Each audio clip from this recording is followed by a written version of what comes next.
começar? Vamos. Eu quero escutar. Vamos começar?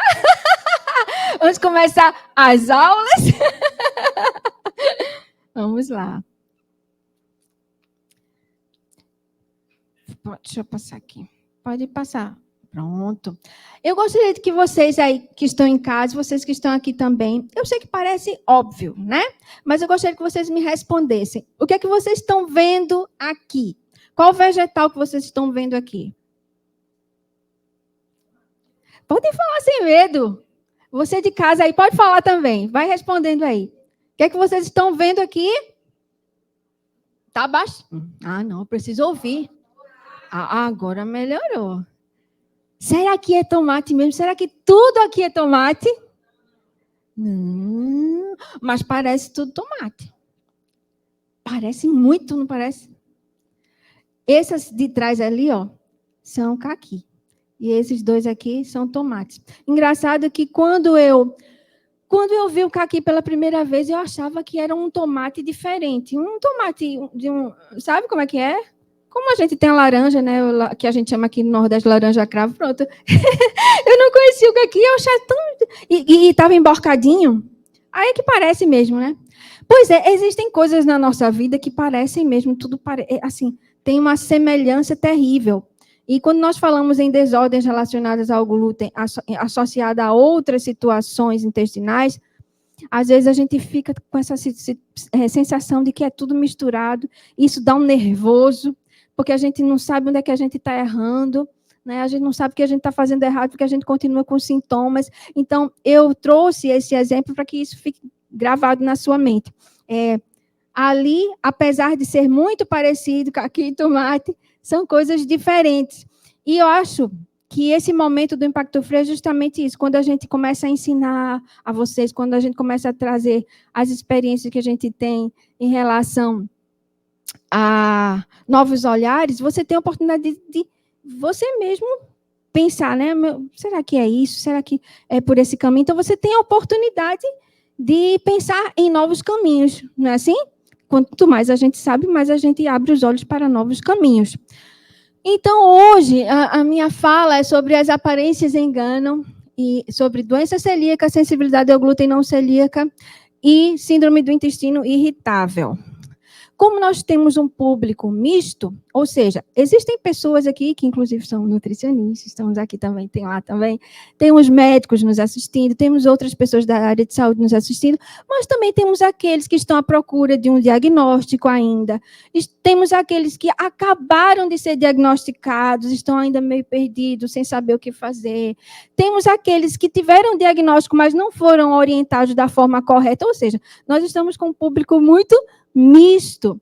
Então, para que todos possam entender a nossa linguagem, para que todos possam ser alcançados, nós vamos conceituar todas essas situações, a doença celíaca, a sensibilidade ao glúten não celíaca e a síndrome do intestino irritável. E depois nós vamos falar sobre um caso que eu vivi no meu consultório de síndrome do intestino irritável. Então, vamos lá. Para quem ainda não me conhece, meu nome é Micheline Medeiros, sou nutricionista funcional e eu trabalho há mais de 10 anos com câncer, com doenças autoimunes, em especial a doença celíaca, com todas as desordens relacionadas ao glúten e alergia alimentar, que está muito ligada à doença celíaca, tá? Então, tudo que eu faço, tudo que eu estudo é pensando nesse público. Então, vamos lá. Qual seria a importância de sabermos sobre doença celíaca, sensibilidade ao glúten não celíaca e síndrome do intestino irritável? Primeiro, vamos dar uma pincelada no que é doença celíaca. A doença celíaca é uma doença autoimune e o gatilho para que ela aconteça, para que ela se manifeste, é você ter contato com o glúten. E o que é o glúten? O glúten é um complexo proteico que você pode encontrar no trigo, centeio, na cevada, na aveia, ok? A doença celíaca é uma doença cronicamente inflamatória, ou seja, ela está constantemente, anos após anos, Lógico, se você não tiver o diagnóstico, né, tá ali lhe inflamando constantemente. Não é algo agudo, né? Não é algo como aquelas, de repente a pessoa comeu alguma coisa estragada e teve uma infecção intestinal. Não é assim, né? Aquilo que acontece rapidamente e que some rapidamente, que é sarado, a gente chama de agudo. E cronicamente inflamatório é aquilo que sempre, constantemente está ali, anos, meses. Ok? Na doença celíaca existe a situação de atrofia das velocidades intestinais. E por causa dessa atrofia acontece muita coisa, inclusive a questão das deficiências nutricionais.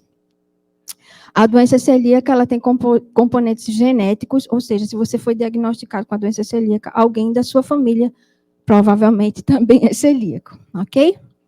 Pode se manifestar em qualquer idade, então não existe, é muito antigo, é muito ultrapassado essa questão de achar que a doença celíaca só aparece em crianças, não. Qualquer idade, inclusive eu atendo idosos que estão sendo diagnosticados agora. Então, qualquer idade pode, a manifestação da doença celíaca pode acontecer em qualquer idade. Ela é sistêmica, ou seja, o que acontece no intestino não fica apenas no intestino, ok? Pode acometer qualquer parte do nosso corpo.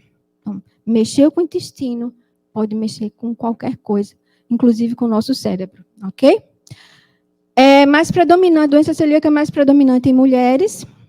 Ela se manifesta de várias formas. Nós vamos ver daqui a pouco, mais um pouquinho. Nela acontece a hiperpermeabilidade intestinal, ou seja, o nosso intestino ele deve ter as células bem juntinhas. E na doença celíaca, o próprio processo inflamatório, a própria ação do glúten faz com que essas células fiquem mais separadinhas. E, além de tudo, também há um achatamento, né? Há uma lesão na parte das células e das vilosidades intestinais. Então, o que acontece? Essas aberturas entre as células também abrem brecha para alergias alimentares, para muitas toxinas entrarem onde não era para entrar, né, na corrente sanguínea, para pequenos fragmentos de proteínas alimentares entrarem. Então, assim, vira uma bagunça terrível. E, lógico, por causa dessa bagunça terrível, o intestino geralmente... acredito que 100% das pessoas que ainda não têm o diagnóstico da doença celíaca estão em desbiose por causa da bagunça que o glúten faz no intestino. E o que seria desbiose? Nós temos um mundo no intestino, e esse mundo tem uma população, que nós chamamos de microbiota intestinal. Então, quando a gente fala assim, desbiose, entenda que essa microbiota ela está totalmente descompensada. Às vezes está com mais bactérias do que devia, às vezes está com mais fungo do que devia, às vezes está com menos bactérias do que deveria. Então, é uma bagunça terrível. Qual seria o tratamento para a doença celíaca? Dieta sem glúten e sem contaminação cruzada. A doença celíaca é uma doença séria e que mata. E ela pode matar de uma forma terrível, como uma isquemia cerebral, como eu falei para vocês no começo. Eu tive uma isquemia cerebral no lobo direito frontal, com 20 e poucos anos, poderia ter morrido. É muito difícil a pessoa com isquemia cerebral nova conseguir ficar bem. Eu fiz fonoaudiólogo, eu tive que fazer sessões com fonoaudiólogo, né? A minha língua era fora do lugar, foi todo um processo. Mas eu estou viva, né? Mas muitos não vivem. Então, assim, a doença celíaca pode matar você rapidamente, no sentido de que está ali por trás, cronicamente, fazendo um mal, mas uma manifestação deste nível poderia matar rapidamente, como também matar aos poucos, né? Um desgaste ali, uma situação nos rins, uma situação, né, vascular, então, enfim. A dermatite epertiforme é a doença celíaca, manifesta através da pele. Eu coloquei separado aqui, porque vocês vão ver que a dermatite epertiforme e a ataxia cerebelar, elas são duas formas da doença celíaca, porém, muitas vezes, deixa eu colocar aqui para vocês verem. Porém, muitas vezes, a gente vai chegar lá, elas têm, em relação a, vamos dizer assim, ao diagnóstico, elas têm umas certas diferenças. Aqui, nós vamos falar um pouco sobre as formas de manifestação da doença celíaca, e já a gente chega na dermatite epertiforme e na ataxia cerebelar. Aqui é a forma clássica, que a gente chama forma clássica, que a gente chama de forma típica da doença celíaca. Geralmente, é aquela criancinha dessa forma aí, ó, uma diarreia crônica, uma distensão abdominal terrível, uma irritabilidade muito grande, é uma criancinha com realmente traços visíveis de desnutrição severa, né? Vocês podem ver que a musculatura glútea dela, ó, bem atrofiada, né? As perninhas bem magrinhas, quer dizer, toda a característica realmente de que não está absorvendo nada, de que está numa situação bem complicada de saúde. Então, essa, sim, é mais fácil de diagnosticar, porque tem todas as características muito visíveis, não é? E tem muitas vezes anemia e vômitos. Eu tenho criancinhas que ficam vomitando. Aí, veja, às vezes a criancinha demora a ser diagnosticada porque vômitos qualquer virose tem, né? Criancinha pequenininha pode ter alergia e vomitar. Quer dizer, veja como é situação difícil que a gente tem em relação à doença celíaca. Então, como é importante nós trabalharmos juntos na divulgação, porque a gente pode salvar vidas. Que é isso que a gente está fazendo aqui. Forma não clássica. Essa é muito encontrada em toda a faixa etária. E adolescentes e adultos e idosos, aí a gente encontra muito mesmo. Eu, por exemplo, estou incluída nesta forma da doença celíaca, né? Como eu falei para vocês no início, a doença celíaca em mim se manifestou através da artrite. Eu tive artrite nos dois lados da bacia. Eu tenho artrite, mas ela não está em manifestação, né? Tanto é que eu estou aqui, como eu falei para vocês, em pé, tranquila, sem dor alguma, sem tratamento algum. Porque ela era secundária à doença celíaca. Então, acontece muito essa manifestação na doença atípica. Na doença atípica, os sintomas fora do intestino costumam ser maiores e dentro do intestino costumam ser menores. Nesta forma atípica, pode acontecer apenas uma forma de manifestação. Por exemplo, a pessoa aparentemente não tem nada, só tem uma anemia que desde criancinha acompanha essa pessoa. Então, essa já pode ser uma consequência da doença celíaca ainda não diagnosticada. Então, pode ser uma só manifestação, mas também pode ser variada, misturada com fases de manifestação intestinal, com extraintestinal. Uma pessoa pode ter apenas uma epilepsia, pessoas com enxaqueca, e ser simplesmente a única forma da manifestação da doença celíaca. Então, ela é muito abrangente, né, a doença celíaca, porque ela se manifesta de muitas formas. Então, não é fácil o diagnóstico, mas é necessário. Aqui, na forma típica, também nós encontramos o autismo, tá? A esquizofrenia, depressão. Então, querendo fazer uma observação aqui, a depressão, gente, ela está muito ligada, muitas vezes, lógico que a depressão tem vários gatilhos, mas a depressão também pode vir de um problema intestinal, tá? Existe uma ligação muito grande do eixo cérebro-intestino, e isso é bem comprometido na doença celíaca. Então, muitos celíacos têm depressão, têm síndrome do pânico, e quando a gente faz todo um processo de ajudar essa pessoa na recuperação intestinal, porque não é só tirar o glúten, né? É todo um processo realmente, até porque o glúten já faz uma bagunça tão grande que a gente tem que ir ajeitando tudo que o glúten fez, né? E daí o que acontece? A depressão geralmente está presente, ela é muito presente. E ela vai saindo quando o intestino vai se recuperando. Nós temos também a forma silenciosa. Se aquelas outras que eu acabei de mostrar para vocês já é difícil de diagnosticar, imagine a silenciosa. Então como é que se faz para diagnosticar a silenciosa? Olha, geralmente a gente faz um rastreio familiar. Por exemplo, a minha experiência no dia a dia tratando há mais de 10 anos de celíaco.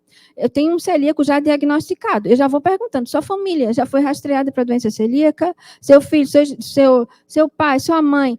Quando a gente vai conversando, quando a gente vai perguntando, a gente já vai entendendo. Por exemplo, uma família que teve muitas pessoas com problema, doenças autoimunes, a gente já fica de olho. Pessoas que têm uma família cheia de gente com câncer, principalmente linfoma, ou câncer do intestino, ou câncer na parte gastrointestinal, a gente também já fica em alerta. Então, tudo isso, pela nossa experiência, vai nos alertando a falar, vamos fazer vamos pedir para fazer uma triagem nessa pessoa. Então, é mais ou menos por aí que a gente consegue detectar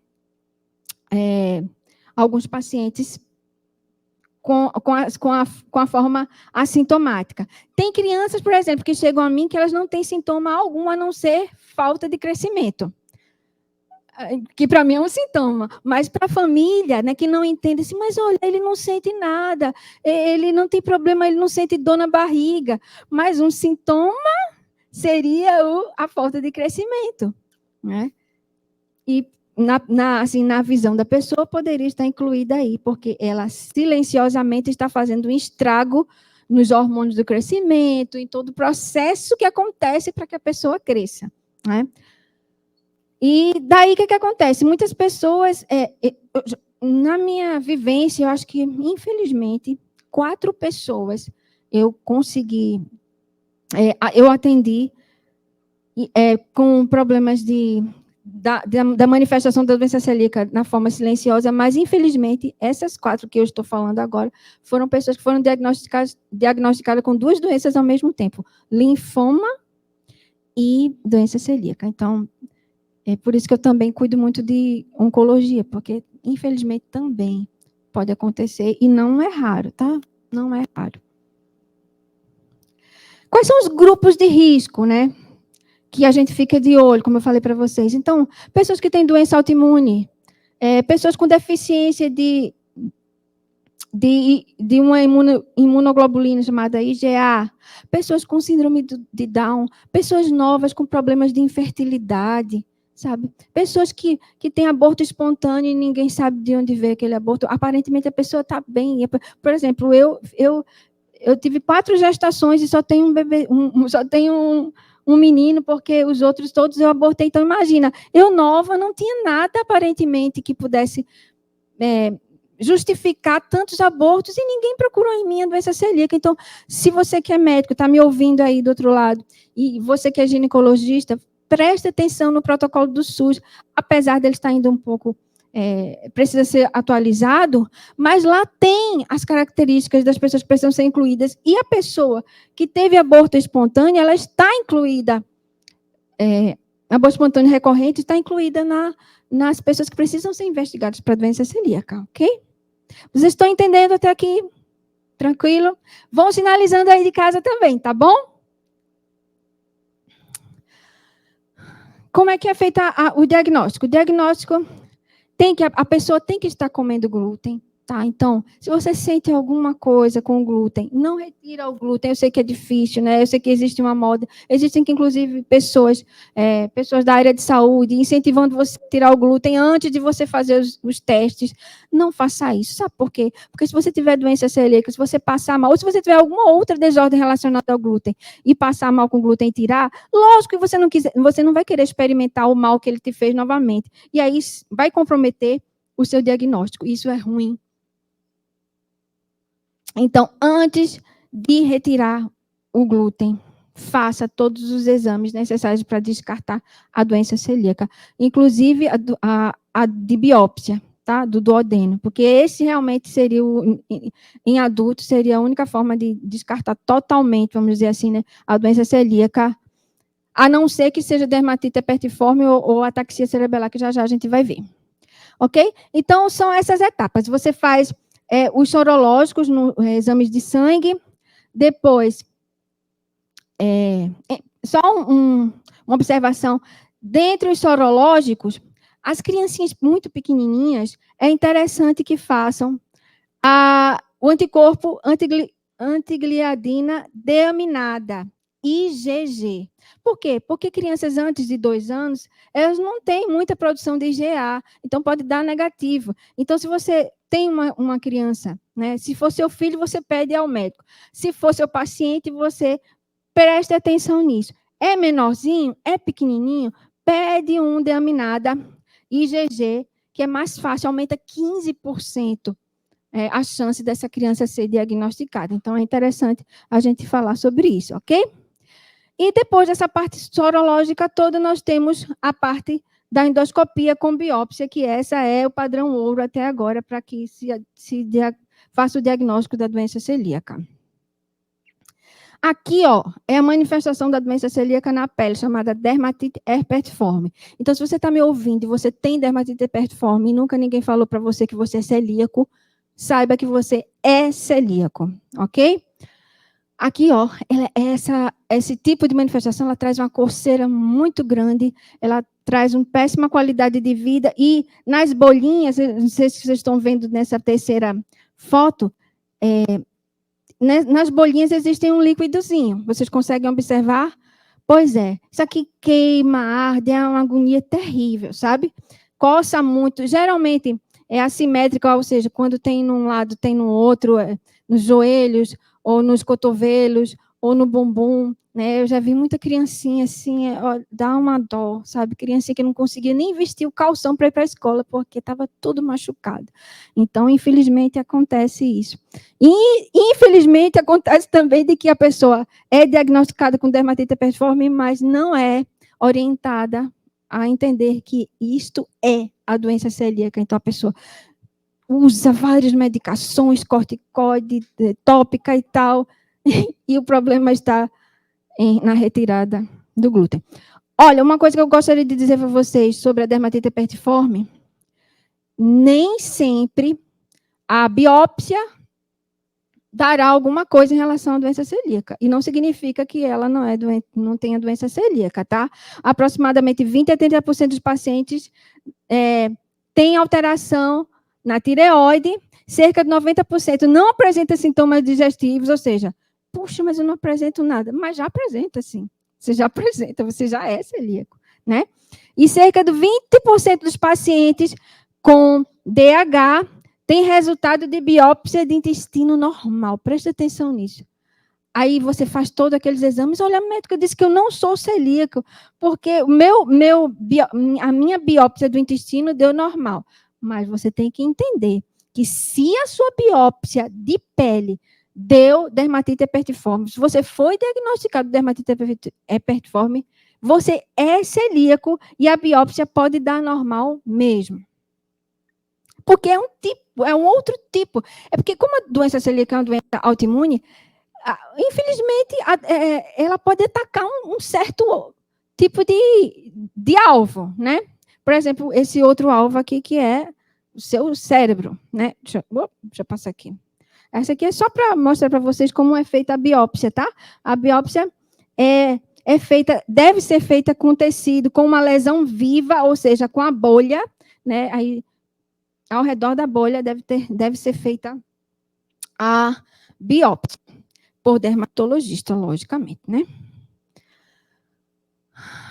Uma particularidade dessa doença, da doença celíaca manifesta na pele, que é a dermatite herpetiforme, o tratamento dela vai além da dieta sem glúten, tá? Então, na crise, nós precisamos, além de retirar o glúten e a contaminação cruzada, que aí é para a vida toda, na crise nós precisamos também ter cuidado e evitar alimentos ou produtos de higiene ou produtos de limpeza que sejam ricos em iodo, flúor, cloro e bromo. Ou seja, na crise da doença da dermatite herpetiforme, por exemplo, você use uma pasta sem flúor. Sabe aquela pasta, aqui no Brasil a gente tem uma pasta muito boa sem flúor, que tem aloe vera. Eu não lembro o nome, porque não quero fazer nem propaganda, mas assim, eu sei que realmente é muito boa. E talvez você esteja aí perdido sem saber qual pasta de dente usar. Pronto, estou falando para você, corra atrás dessa que ela é muito boa. Tá bom? Alguns alimentos são muito ricos em iodo, em flúor, em cloro. Então, a gente tem que ter cuidado. Alguma maquiagem que seja rica também em certas... seja rica em glúten, porque tem, viu, gente? Existem maquiagens com glúten, existe shampoo com glúten, então, tudo isso a gente precisa ter um cuidado redobrado para pessoas com dermatite herpetiforme, e em crise precisamos também redobrar o cuidado com certos tipos de alimento e tal. Mas depois da crise é outra coisa, você precisa ser acompanhado, né, pelo médico, pelo seu nutri, e lógico, depois da crise há uma reintrodução, Tá sem a crise há quanto tempo? Então, vamos tentar novamente o ovo. Vamos tentar. Então, isso é algo bem pessoal e algo bem individual. Você precisa ser acompanhado para saber qual momento voltar e qual momento retirar, tá bom?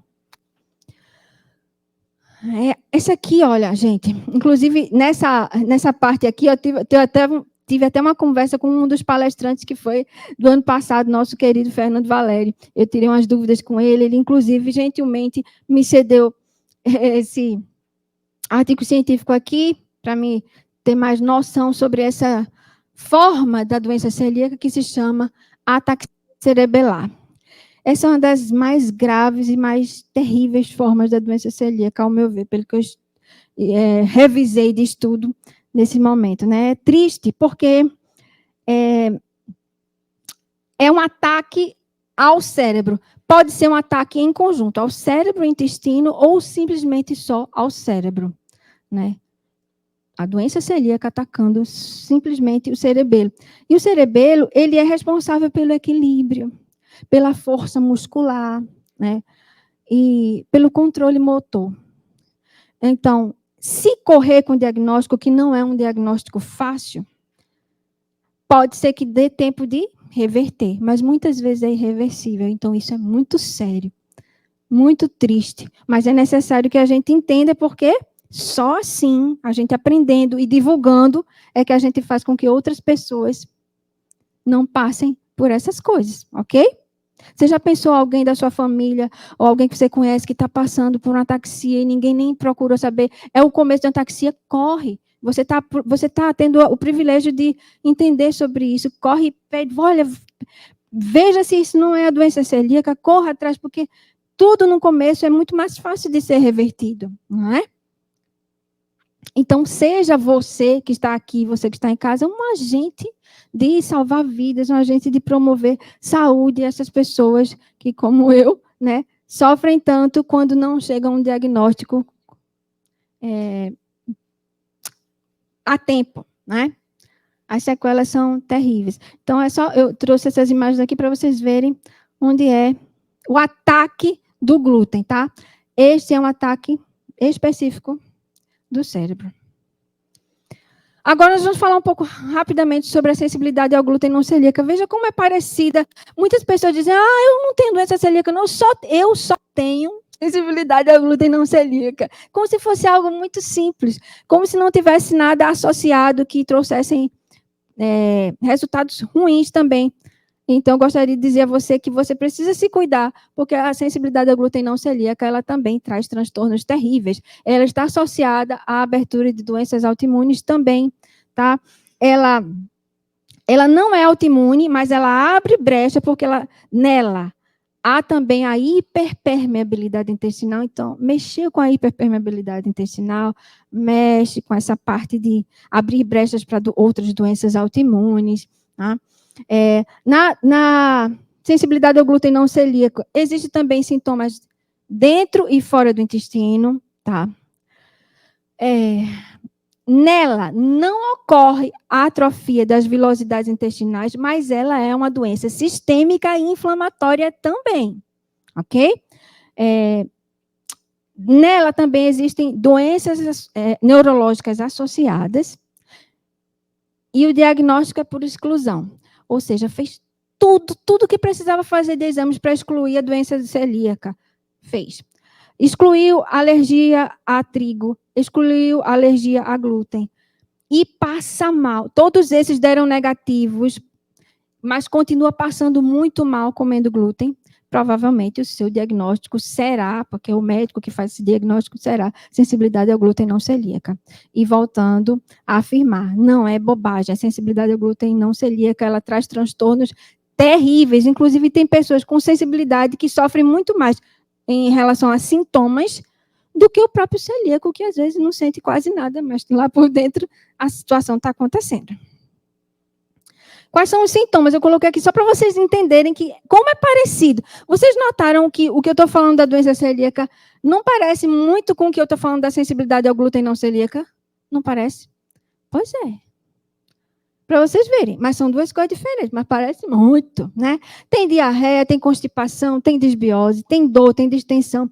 Lá na doença celíaca tem aftas recorrentes, aqui também tem aftas recorrentes, né? Refluxo, tem gente que fica... outra coisa, aerofagia, eu não sei se você conhece alguém, ou se você sofre com aerofagia, é aqueles arrotos do além. Sabe aqueles arrotos que vem vários arrotos, e aquele arroto que até dói?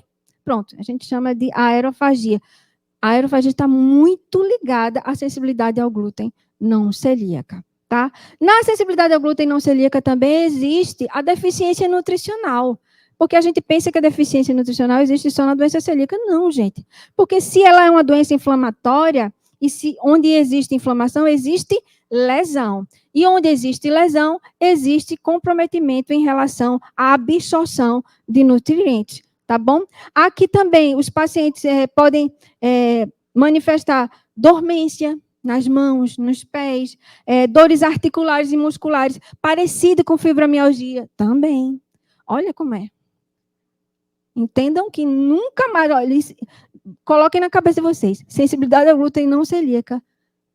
Nunca mais você diga qualquer coisinha, não, eu só tenho, não. Se cuide que o negócio é sério também, ok? Na sensibilidade ao glúten não celíaca também existem algumas erupções cutâneas, um eczema, uma dermatite. Eu atendi um paciente de outro estado, que eu atendo muitas pessoas de fora daqui de Pernambuco, e ele já tinha rodado com uma dermatite terrível, que ele não conseguia fazer, ele é palestrante, não conseguia, e aquela agonia toda. Eu falei, já procurou saber se é sensibilidade ao glúten não celíaca? Porque eu já tinha feito todos os exames para doença celíaca, e eram todos negativos. Enfim, nós fomos atrás, e ele é sensível ao glúten, e ficou bom. Eu vou correr, que meu tempo já acabou. A síndrome do intestino irritável. Veja como ela é também parecida. Ela tem aquela coisa de fase de diarreia, fase de constipação, né? Tudo que os outros também têm nesse sentido, né? Mas ela é um transtorno gastrointestinal, né? Ela não é doença autoimune, não. E ela é caracterizada por um desconforto abdominal muito grande, né? E além desse desconforto, essa dor intensa que acompanha a quem tem síndrome do intestino irritável, geralmente as pessoas têm crise relacionada a um estresse, a uma situação que faça com que a pessoa realmente fique estressada, estresse o intestino. Essa carinha que eu coloquei para vocês é exatamente isso, gente. É como se tudo lá dentro tivesse irritado, sabe? Fica assim, nervoso, tudo irritado. O músculo liso fica esquisito. A movimentação do intestino fica totalmente desequilibrada. Uma hora você vai de novo, vai muitas vezes no banheiro, outra hora é aquela constipação. É uma confusão terrível, tá? Existem, além do estresse, que é muito comum, depressão, ansiedade, muito comum, a manifestação da síndrome do intestino irritável, existem alguns alimentos que são gatilhos também e que podem piorar essa situação. Qual seria a natureza das alterações em relação ao SII, que é a síndrome do intestino irritável? Hipersensibilidade visceral. Os pacientes falam e se queixam mesmo como se tivesse tudo sensível, a barriga tão distendida que às vezes eles têm problema. Teve uma paciente há pouco tempo que falou assim, meu Deus, eu preciso botar um travesseiro e ficar prendendo a barriga para conseguir dormir. Então, assim, é um nível, sabe, de comprometimento de qualidade de vida grande, quem tem síndrome do intestino irritável. Desregulação do sistema nervoso autônomo. Sabe aquele negócio, eu acho que a maioria das pessoas já passaram aqui, que o olho, por si só, começa a bater, pronto. E isso é um exemplo, um exemplo de uma desregulação do sistema nervoso autônomo. Só que isso pode acontecer também com o intestino. Aí ele fica tão irritado que ele... eu vou botar para fora agora todo. Eu vou prender. É assim mesmo. É desse jeito. Só que isso afeta, inclusive, níveis de neurotransmissores. Já pensou? E quando não afeta níveis de neurotransmissores, pode afetar, vamos dizer assim, a fechadura ou a chave para que os neurotransmissores trabalhem da forma correta. História de trauma sexual também está ligada a infecção, estresse e história de trauma sexual está ligada também à manifestação da SII. Aqui eu falo sobre dores viscerais e aqui naquele artigo, porque eu estou passando rápido, mas vai estar disponível para vocês, tá? Esse artigo ele mostra que a síndrome do intestino irritável ela está associada a algumas outras doenças também, que a gente pensa que é só a síndrome do intestino irritável. Não, está associada a algumas outras doenças também. E nesse artigo ela mostra que as doenças associadas são fibromialgia, síndrome da fadiga crônica. Qual é o celíaco que não já passou por uma fadiga crônica? Qual sensibilidade ao glúten que não passou por uma... Né? Veja como é parecido. Dor pélvica crônica, disfunção articular, temporomandibular. Eu mesmo já sofri demais antes do diagnóstico da doença celíaca com crises de dores na ATM. Cistite intersticial. Tudo isso pode acontecer junto com a síndrome do intestino irritável. Então, olha, cerca de 38%, de acordo com todas aquelas referências que eu estou mostrando para vocês ali, ó, cerca de 38% das pessoas que têm doença celíaca sofrem também com a síndrome do intestino irritável. Na sensibilidade ao glúten não celíaca, cerca de 28% a 30% sofrem também com a síndrome do intestino irritável. Então, vejam como é presente, tanto na doença celíaca como na sensibilidade ao glúten não celíaca, como está associado com a síndrome do intestino irritável, ok? Então, qual seria a relevância? Primeiro, você entender que talvez você esteja fazendo a coisa certa, porque o que acontece? Tem pessoas que estão desistindo da dieta sem glúten, que chegam no meu consultório dizendo assim, eu vou desistir. Por isso que, inclusive, o tema desse ano foi proibido desistir. Porque se nós só podemos viver se nós tivermos essa dieta certinha, então eu quero dizer a você que você é proibido de desistir, né? E, às vezes, o que acontece? Você quer desistir, por quê? Porque você já não sabe mais o que fazer. Você já tirou toda a contaminação da sua casa, você já falou com toda a sua família, você já ficou tudo livre da contaminação cruzada, livre do glúten e continua passando mal. Já passou 1 ano de diagnóstico, 1 ano e meio de diagnóstico e continua passando mal. Então, eu quero abrir os seus olhos, porque talvez o que você esteja passando seja não a doença celíaca, mas a manifestação de uma síndrome do intestino irritável que tem alguns sintomas parecidos. Então, porque é muito ruim a gente fazer tudo certo e quase que endoidar. Meu Deus, estou vendo rótulo, estou vendo isso, estou vendo aquilo, fazendo tudo certo, e por que eu não fico boa? Então, realmente, isso nos desanima. Então, quando a gente tem uma aula que a gente aprende mais coisas, mais caminhos, a gente fica, puxa, realmente pode ser que seja isso. Então, a gente atua de outra forma, ok? Eu não vou poder, infelizmente, não vou poder dar esse caso clínico que eu gostaria muito de falar para vocês, mas o tempo já correu. Deixa eu só... Quanto tempo que eu já passei? 7 minutos? Ai, será que dá tempo? Dá tempo. Então, dá tempo. Vou rapidamente. Olha, gente, esse estudo de caso que eu estou mostrando para vocês é uma senhora de 65 anos, altura de 1,54 e peso de 52 quilos, tá? Ela, na adolescência, ela teve síndrome do pânico, ela teve ansiedade intensa e, na fase adulta jovem, ela teve câncer de ovário. Então, ela já tem esse histórico, ela já chegou para mim com esse histórico. Ela já chegou a mim, na primeira consulta, na segunda consulta, querendo que eu ajudasse ela em outras coisas que não fossem essas que nós vamos ver aqui.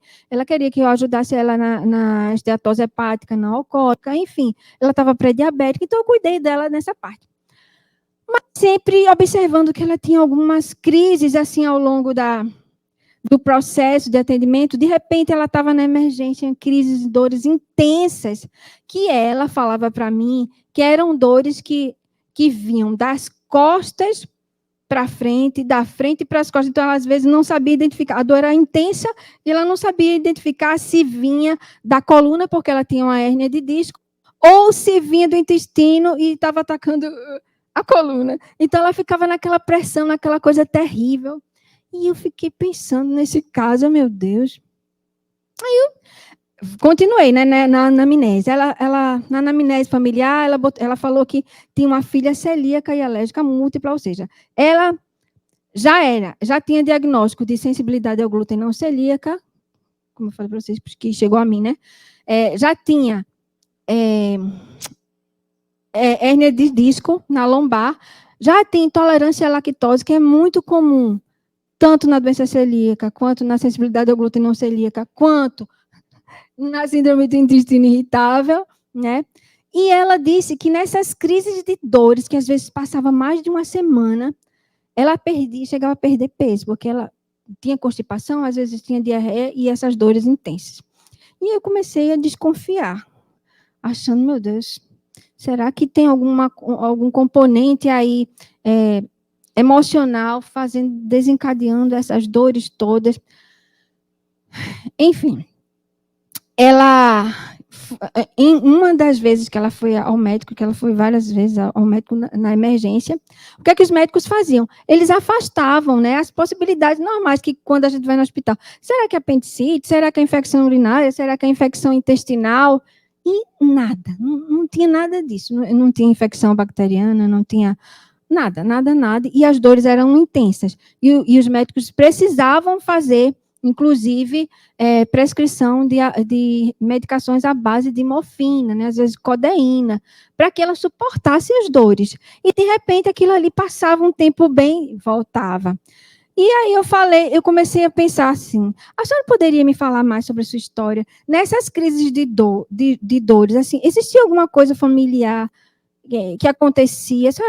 A senhora lembra? Aí ela começou a me relatar que sim, todas as vezes que ela tinha essas dores intensas, todas as vezes que ela não sabia se era uma crise de coluna, se era uma crise de intestino, se ela estava comendo alguma coisa que tinha glúten sem ela saber, enfim, ela ficava tão, coitada, aperreada, sem saber realmente o que tinha, mas ela se lembrou que todas as vezes que tinha crise, ela estava com um problema sério na família, em especial uma mãe idosa que ela tinha, e muitas vezes aconteciam coisas que ela não conseguia dar conta, e aí a crise vinha. E aí fomos, essa parte da emocional, já consegui pegar para ver se a gente fazia juntava um quebra-cabeça. Peguei essa parte, aí depois vamos agora para os gatilhos alimentares. De repente tem gatilho alimentar aí também. Como a senhora já tem sensibilidade ao glúten não celíaca, então vamos ver o que a senhora está comendo. Ah, minha filha, eu já anotei, ela falou assim, já anotei que quando eu como ovo, a situação piora. Eu disse, tá, e o que mais? Assim, o que a senhora come muito, todos os dias? Ah, eu como muito aveia sem glúten, como muito ovo, como tal. Então vamos fazer o seguinte, vamos fazer um diário alimentar. E eu quero que a senhora, em tempos de crise e fora de crise, dessa síndrome do intestino irritável, que a senhora anote o que a senhora tem comido. Tá bom. Aí, para resumir, nós conseguimos achar gatilhos. Alguns gatilhos eram justamente o ovo, a aveia e, esqueci agora, e o leite. Ela tomava leite sem lactose, porque ela já tinha problema com lactose, mas mesmo assim estava passando mal. Então, a gente retirou esses alimentos que eram gatilhos da piora de dor, e aí ela teve uma melhora de qualidade de vida tremenda. Aí, logicamente, eu encaminhei para terapeuta, né, para todo o processo, né, para a parte psicológica, porque tem que ser junto, né? E o erro dela não era que na casa dela tinha glúten, nem ela estava comendo glúten. A questão era outra, a questão era justamente que ela precisava entender que as crises que ela tinha de síndrome do intestino irritável estavam ligadas a gatilhos alimentares e a gatilhos emocionais. Então, para essas pessoas, a gente tem que cuidar disso aí. Então, tudo que eu posso fazer nutricionalmente para essa pessoa acalmar, para ter orientações de ter uma noite menos estressante, orientações naturais, né, à base de chá, à base de modulação intestinal, para que ela saia da crise, eu faço junto com as outras coisas que não cabe a mim, como nutricionista, fazer. Mas muita coisa a gente pode fazer para essas pessoas. Aqui, ó, tem alguns alimentos que pioram. Então, se você tem síndrome do intestino irritável, aproveita aqui e entenda que na crise, evite, ó, alho, cebola, tá? Couve, alho poró, tudo isso aumenta muito a fermentação. Na crise, você prefira não comer com esses condimentos, tá? A frutose, o que acontece na síndrome do intestino irritável? Se você come alimentos muito ricos em frutose, a própria frutose não bem digerida, ela faz com que acumule água no intestino delgado. E acumulando água no intestino delgado, a distensão do intestino é maior, então haja dor. Eu não sei se vocês já viram alguém com uma crise de síndrome do intestino irritável. A pessoa está com a barriga tão distendida, tão dura, que ela parece que ela... Às vezes ela fica até difícil de respirar, a roupa não consegue nem fechar. É um negócio bem chato mesmo, né? A lactose. Ai, Mi, eu tenho síndrome de intestino irritável, mas eu não tenho problema com lactose. Ok, mas se você estiver com uma crise, então eu oriento, né? Lógico, você tem que ir para o seu nutricionista. Se você não tiver nenhum, você pode vir a mim. Mas eu te oriento a você ficar longe da lactose no momento da crise, porque a lactose, ela tem duas funções péssimas numa crise de síndrome do intestino irritável. Primeiro, ela piora a diarreia. Segundo, ela aumenta a fermentação, o açúcar, né, porque a lactose é um açúcar, aumenta a fermentação das bactérias no colo intestinal. Então, vai aumentar a fermentação e piorar a diarreia. Então, não é bem-vinda numa crise, tá bom? Poliós. Muita gente troca comida sem glúten, mas come muita comida sem glúten industrializada, e rica em xilitol, eritritol, e haja tol, e são polióis, né? Então, eles fazem a vez de adoçantes. E eles, numa crise de intestino irritável, não é nada bom, porque eles aceleram o trânsito do intestino, piorando a diarreia. Então, o que é que a gente pode melhorar? O que é que a gente pode... A gente falou do que não pode. Vamos falar do que pode para alegrar o coração, né? Então, tempero. O que é que a gente pode? Cúrcuma, que é anti-inflamatório, vai ajudar também, né? Louro, que ajuda nos gases, né? Coentro, que ajuda na diarreia, que coentro é riquíssimo em magnésio. Alecrim, orégano, que ajuda você também na digestão. Hortelã a gente tem em todo o Brasil, você que está me ouvindo aí de todo o Brasil, hortelã a gente acha em qualquer parte do Brasil, né? Eu atendo gente de Manaus, atendo gente do Rio Grande do Sul, todo mundo tem hortelã, né? Nos locais, então é de fácil acesso. Olha, se você estiver muito mal, você lava os hortelãs, lava umas 3, 4 folhas de hortelã, mastiga, assim, você vai ver que você, assim, 2, 3 minutinhos, você já vai arrotar. É uma benção hortelã. Então, são coisas naturais que a gente pode usar ao nosso favor, né? Ai, Mi, mas em relação ao queijo, ao leite, eu amo queijo. Então, tenta, nessa crise, comer um queijo de soja, já que você não está na crise, eu estou te dizendo, estou dando uma sugestão, né? Para que você não use o leite para não piorar a diarreia, né? Leite de arroz também é mais tranquilo, inclusive leite de arroz, se você for uma pessoa que tem manifestação da síndrome do intestino irritável com tendência à diarreia, o leite de arroz vai ajudar a constipar, né? Se você quer um iogurtezinho, pode ser um iogurte feito de leite de coco, agora, esse leite de coco sem leite de vaca, mas se você tiver em diarreia, não usa não, tá bom? Cereais, aí cereais é arroz, flocão de arroz, farinha de arroz, esses são bem-vindos na crise, né?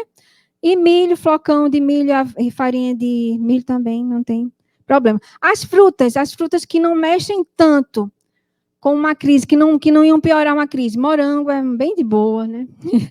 Tamarindo, laranja, pitaia, tá? Esses são bons. Outros exemplos, como eu falei para vocês, né? A folha de hortelã, que eu já falei. Aí a gente pode... Eu uso muito meus pacientes, sumo de hortelã, hortelã na salada, sabe? Quem é meu paciente aqui, sabe, já ouviu, né? E chá de hortelã, uma benção. Antes de almoço, antes de jantar, né, numa crise terrível, você toma um chazinho de hortelã, muito bom. Chá de folha de goiabeira. Aqui no Nordeste é fácil de achar. Não é em todo local que a gente acha, não. Tem uns pacientes meus que falam, a gente não acha aqui, não. Mas quem é do Nordeste sabe que é mais fácil encontrar. Chá de folha de goiabeira, às vezes no vizinho tem, gente, né? Olha só, Se você tem a crise da síndrome do intestino irritável com tendência à diarreia, um chá de folha de goiabeira vai ajudar você a melhorar a motilidade. O intestino vai parar de fazer esse negócio louco de ficar o tempo todo fazendo com que você vá ao banheiro distante, aquela agonia toda. Então, chá de goiabeira, chá de camomila. Aí, chá de camomila é mais fácil, a gente encontra em qualquer lugar do Brasil, né? Outro excelente chá que tem propriedades, inclusive, também anti-inflamatórias até, é o chá de pitanga, além de ajudar na diarreia. Mas eu nem coloquei aqui porque não é em todo local do Brasil que a gente encontra. Como a gente está falando para todo mundo do Brasil, e inclusive de outros países também, então a gente nem colocou aqui. Mas se você tiver aí um pezinho, tá, de pitanga, pode ter certeza, vai te ajudar muito, vai fazer bem. Para terminar, agora está terminando. Para terminar, eu gostaria de finalizar com uma frase do meu pai, que ele fala assim, ó, quem não sabe é semelhante a quem não vê. Logo, o conhecimento tira as vendas dos olhos. Mas não é verdade? Então, finalize com essa frase do meu pai. Eu quero agradecer a oportunidade a vocês.